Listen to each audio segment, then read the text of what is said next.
comme un goût de... Il y a comme un goût de cendre dans ma terre, des espoirs calcinés et des rêves incinérés. Peut-être le climat qui brûle, peut-être l'appétit dévorant des plus puissants. Il y a comme un goût de peur chez les enfants. Les petites filles étouffent des cris derrière les maisons. Et les petits garçons sur le chemin de l'école sont dépouillés de leur courage naissant. Il y a comme un goût d'injustice dans l'économie. L'argent détourné se déverse de toutes parts dans les poches des uns, tandis que la sueur salée des autres s'évapore entre leurs mains vides. Il y a comme un goût de dictature au sein des démocraties. La même main invisible qui choisit chacun des candidats. Et les machines qui savent les résultats des élections avant le décompte des bulletins. Il y a comme un goût de divorce avant même le mariage. Une voix métallique qui résonne au cœur de la société et qui déclare une guerre à perpétuité entre les hommes et les femmes. Il y a comme un goût d'ignorance dans l'opinion publique. Quelque chose de desséché dans les informations mainstream. Et quelque chose de prématuré dans les conclusions du tout venant. Il y a comme un goût de funérailles dans les chants religieux. Les hurlements de la foi qui sont des mises à mort de la raison. Et pour que la raison survive, elle doit se cacher dans les livres et dans le murmure de ceux qui essaient encore de réfléchir quand tout chante et prie. Il y a comme un goût de trahison dans les amitiés. Les grandes amitiés sont mortes avec le passage du bac. Et elles ont été remplacées par les grandes ambitions et les grandes jalousies, par le poison de la comparaison douloureuse.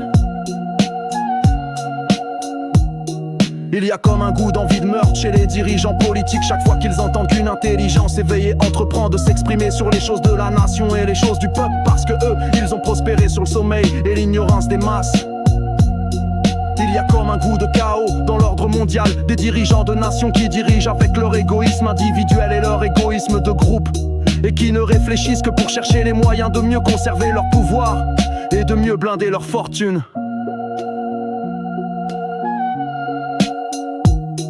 Il y a comme un goût d'indifférence dans le ciel. Des milliards de prières qui se brisent contre le mur du grand silence cosmique. Et les croyants qui sont obligés de se répondre eux-mêmes en remplissant le ciel des projections de leurs propres pensées, de leurs propres chimères. Il y a comme un goût de désespoir dans mon humanité. La persistance des religions et la persistance des suicides. Et toujours aucun sauveur qui descend du ciel. Aucune armée d'anges qui descend du ciel. Aucune cohorte de vaisseaux de lumière qui descendent du ciel. Rien qu'un peu de pluie. Il y a comme un goût de guerre civile qui s'approche peu à peu. La grande déflagration de la lutte, lancinante des classes, pas si lancinante, car la classe dominante est en guerre déclarée. Ce sont les classes pauvres et les classes moyennes qui ne voient rien derrière le voile de l'alcool et du rire bête. Il y a comme un goût de larmes chez les jeunes diplômés, derrière le courage nécessaire pour se frayer une place dans le monde du travail. Les larmes des sacrifices continus et des luttes sans fin. Il y a comme un goût de solitude chez les jeunes femmes, conditionnées comme des femmes fortes, mais réduites à des fragmentations psychologiques et à des raideurs psychologiques qui les rendent impropres à des relations saines. Il y a comme un goût de résignation chez les activistes, le peuple qui ne se lèvera jamais comme un seul homme. Aucun mot d'ordre qui ne soulèvera quiconque par la seule force de sa pertinence, tandis que l'abrutissement trouve un écho sous chaque toit et dans chaque profil. Il y a comme un goût de révolte dans le rap, la seule musique qui regarde en face les problèmes les plus importants et qui refuse d'annoncer les mêmes âneries que les autres musiques, destinées à faire tourner les reins et à faire sautiller les seins.